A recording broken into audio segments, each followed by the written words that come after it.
Morning students, biology class 6 chapter 7 health and hygiene हमने start कर लिया था। इसमें हमने ये पढ़ा था कि 2 टाइप की डिजीज़ होती है, ब्रॉडली कैटेगराइज की हुई है, communicable and non communicable disease.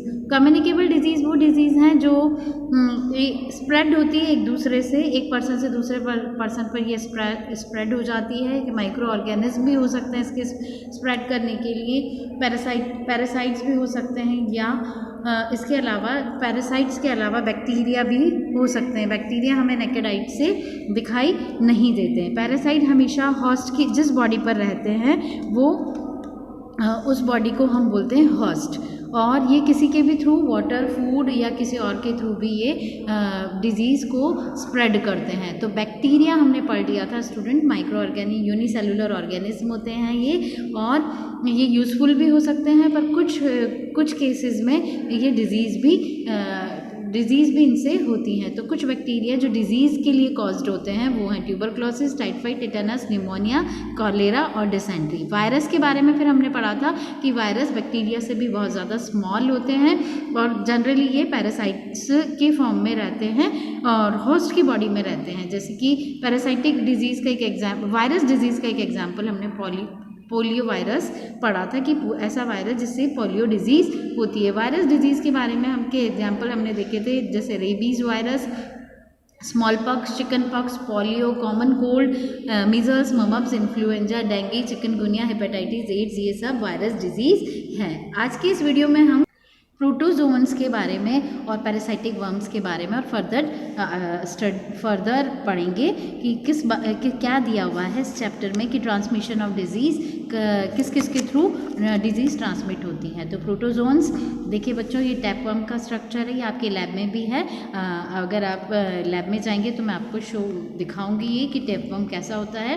Protozoa amoebas belong to a group of microorganisms called protozoa. Amoeba जिस ग्रुप से बिलोंग करते हैं, जिस माइक्रो ऑर्गेनिज्म के ग्रुप से बिलोंग करते हैं, उसे कहते हैं protozoa. Some type of amoebas cause amoebic dysentery, जो कुछ अमीबा ऐसे होते हैं जिनसे डिसेंट्री हो जाती है। Among the other disease cause by protozoa are malaria and sleeping sickness. उसके अलावा प्रोटोजोआ से जो डिजीज़ होती है वो है मलेरिया, जो जिसका नेम आप सुना हुआ होगा, और स्लीपिंग सिकनेस ये एक उससे होती हैं, आंट से होती है, आंट से नहीं, हाउस फ्लाई, इस तरह की फ्लाई से होती है, और इसके काटने से स्लीपिंग सिकनेस हो जाती है, उसको रात में नींद नहीं आती। Parasitic worm, tapeworm, round worm, hook worm and pinworm live in the intestine of human being. ये ह्यूमन बींग के इंटेस्टाइन में रहते हैं, एंड सम अदर एनिमल्स की इंटेस्टाइन में भी ये रहते हैं। Generally they cause problem related to digestive system. ज़्यादातर इससे कौन सी प्रॉब्लम होती है? डाइजेस्टिव सिस्टम की प्रॉब्लम होती है। दे में ऑल्सो कॉज वीकनेस, एनीमिया, इनसे वीकनेस भी आ जाती है और एनीमिक भी हो जाते हैं। नॉर्मल जो हीमोग्लोबिन होता है उससे वो हीमोग्लोबिन कम हो जाता है, एंड दूसरी प्रॉब्लम्स भी हो जाती हैं। फिलेरियासिस और elephantiasis is another disease cause bye worm. ये दो ऐसी बीमारियां हैं जो भी वर्म से होती हैं।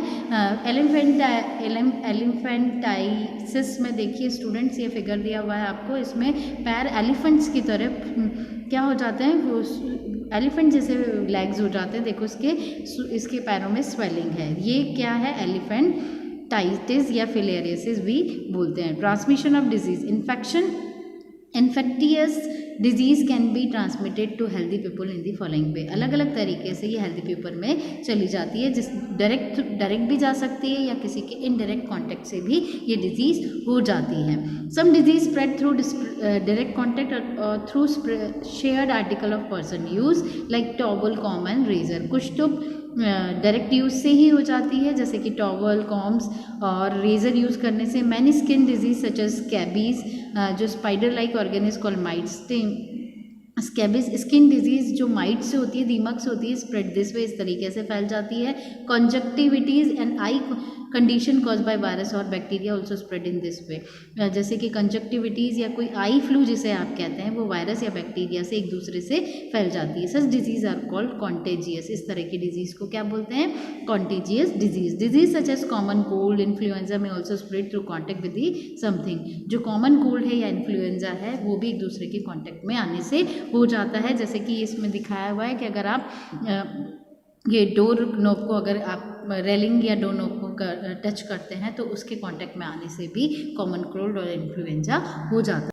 हैंडल बाय ए पेशेंट या कोई जब कोई पेशेंट इसे हैंडल करता है तो ये जर्म्स भी वहाँ पर छोड़ देता है। सम कॉजिंग वर्म्स जैसे हुक वर्म में infect us through contact with soil contaminated.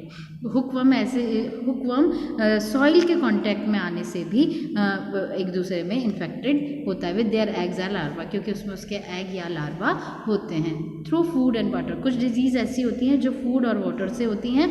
Disease that spread through contaminated water और कॉल्ड वाटरबोर्न डिजीज। जो कॉन्टेमिनेटेड वाटर से होती है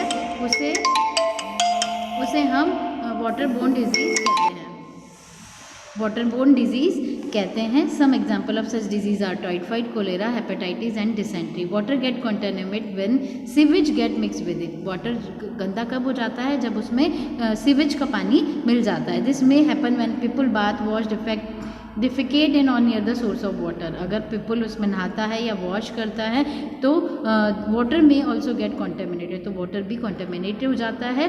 if it not store in clean coverage utensil और हैंडल विद डर्टी हैंड्स, अगर आप clean या अगर उसको स्टोर कर रहे हैं या उससे बर्तनों को ढक नहीं रहे हैं तो डर्टी हैंड से उसको यूज़ कर रहे हैं तो food prepare and wash with contaminated water में ऑल्सो कॉज वाटरबोर्न डिजीज। तो ऐसे कॉन्टेमिनेटेड वाटर से हमें वाटरबोर्न डिजीज हो जाती है। जूस, सैलेड और आइसक्रीम फॉर एग्जाम्पल में गेट कॉन्टेमिनेटेड। जूस, सलाद और आइसक्रीम से भी कॉन्टेमिनेटेड डिजीज़ हो जाता है। तो बच्चों आज के वीडियो में इतना ही। नेक्स्ट वीडियो में हम आगे वो फूड और वाटर से कैसे होती है और एयर से कैसे होती है, ऑर्गेनिज्म से कैसे होती है, इसके बारे में पढ़ेंगे।